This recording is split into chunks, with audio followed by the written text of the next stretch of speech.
اور اب یہ جانیے IPPs کے معاملے میں اہم پیشرفت سامنے آ گئی ہے۔ بجلی معاہدوں پر حکومتی ٹاسک فورس اور IPPs کے مابین مذاکرات آگے بڑھنے لگے۔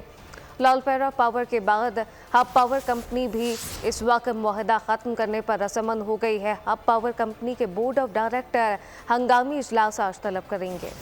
ہم جو پروپوز کر رہے ہیں والنٹری بیسس پہ کہ اس کو ہم فردر 10% ROE پہ لیں۔ فیول پرائس پہ کبھی وہ فوکس نہیں کر رہا اینڈ وی فیل کہ جو انڈیجنس گیس ریزروز ہیں ہمارے اس پہ ہمیں فوکس کرنا چاہیے۔ ہماری ریٹرن اور ایکویٹی ہم 10% پہ لے کے آئیں گے۔ ہم already number 2 cheapest power plant ہے گریڈ میں پورا پاکستان میں بجلی سستی کرنے کا مشن ایشیا پاک کی کوششیں رنگ لانے لگیں۔ عوام کو ریلیف فراہم کرنے کے لیے مزید IPPs بھی تیار ہو گئیں۔ IPPs کے معاملے میں اہم پیش رفت معاہدوں پر حکومتی ٹاسک فورس اور IPPs کے درمیان بات چیت مثبت انداز میں جاری۔ لال پیر پاور کے بعد ہب پاور کمپنی بھی سامنے آ گئی۔ قبل از وقت معاہدہ ختم کرنے پر گرین سگنل دے دیا۔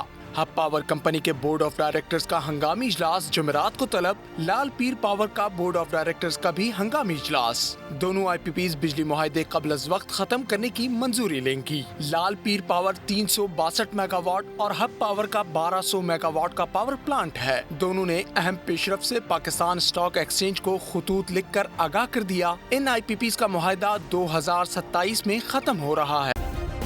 سبسکرائب کریں اور بیل دبائیں تاکہ کوئی خبر رہ نہ جائے۔